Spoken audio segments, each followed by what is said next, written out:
తమ్ముడి నేరాల కోసం ఉరి కొయ్య మీద వేలాడబడినట్లుగా ఏ నేరము చెయ్యని యేసయ్య నిన్ను నన్ను తప్పించడానికి సిలువ మ్రాను మీద బలి అయిపోయాడు.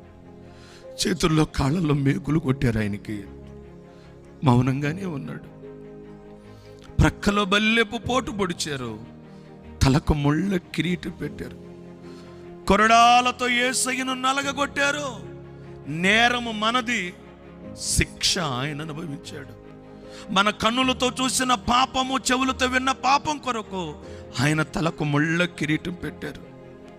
ఏ నేరము చెయ్యని దేవుడు నీ నా పాపముల కొరకు, నీ నా అక్రమాల కొరకు, అవిధేయతల కొరకు మన నేరముల నుండి తప్పించాలని యేసయ్య నీ కోసం నా కోసం సిలువ మ్రాను మీద బలి అయిపోయాడు.